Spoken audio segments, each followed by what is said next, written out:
A president returns to power.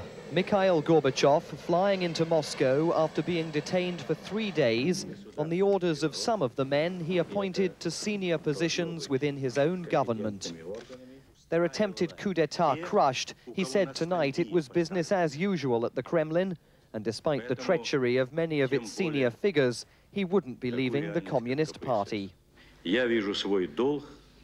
До конца буду делать, пока это в моих силах, для того, чтобы сдержать, всячески воспрепятствовать, более того, избавиться, изгнать из КПСС реакционные силы. Мы должны все сделать для того, чтобы реформировалась партия и стала живой силой перестройки.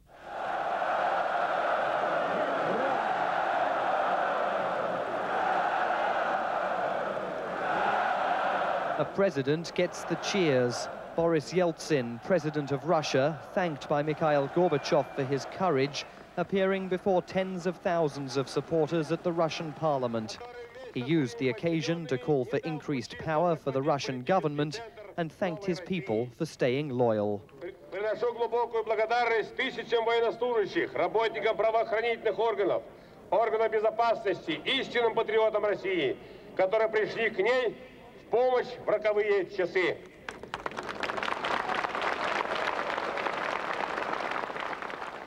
Present at the rally, many of the men who once served with Mikhail Gorbachev, economic advisor Stanislav Shatalin and former foreign minister Eduard Shevardnadze.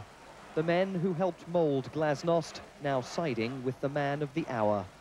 The mayor of Moscow, Gavril Popov, said to regain the support of the Democrats, Gorbachev had to break with the Communist Party and recognize its 7 decades in power were at an end. Joining the celebrations, Gorbachev's former press spokesman Sergei Grigoriev and his wife. After 3 nights on the barricades, he says his old boss faces a fight to take the political high ground. But I think that he will have to define his attitude and to elaborate his position very quickly. Otherwise, his days in power might be counted. You can see, judging by the rally and by the attitude of the people, that the democratic movement is actually gaining strength. At the end of the rally, the Russian flag was hoisted above the parliament building in place of the hammer and sickle. Ships on the river Moskva blew an audible salute.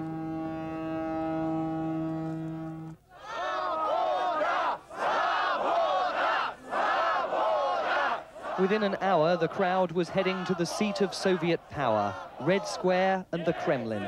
A tide of people bringing with them the banner of independence, a huge Russian flag, and shouts of "Down with the Communist Party."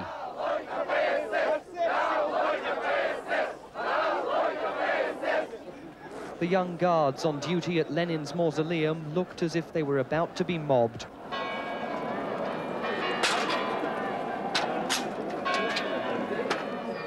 When the time came to change the guard, the normally solemn ceremony was derided by the crowd, a communist shrine now openly mocked.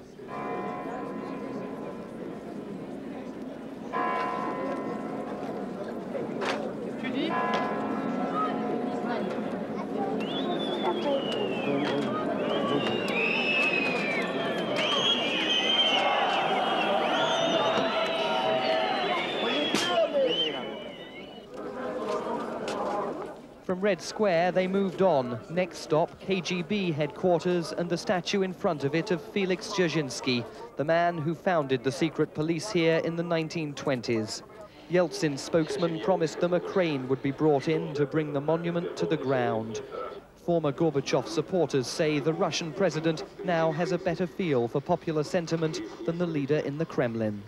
I think that with his democratic instincts and his feel what the people want and what the people need, he's really turning himself in man number 1 in the Soviet Union in terms of popularity and in terms of appeal to the masses.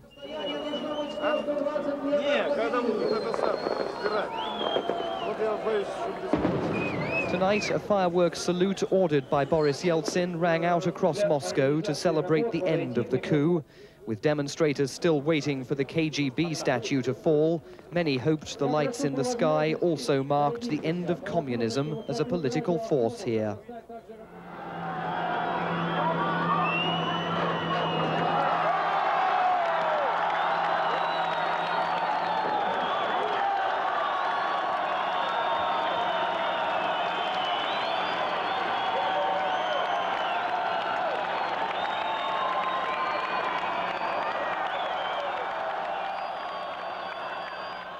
Mikhail Gorbachev said tonight he'd made mistakes by putting his trust in men who would try to topple him.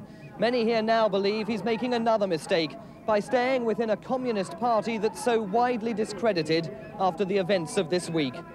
For World Monitor, I'm Simon Marks in Moscow.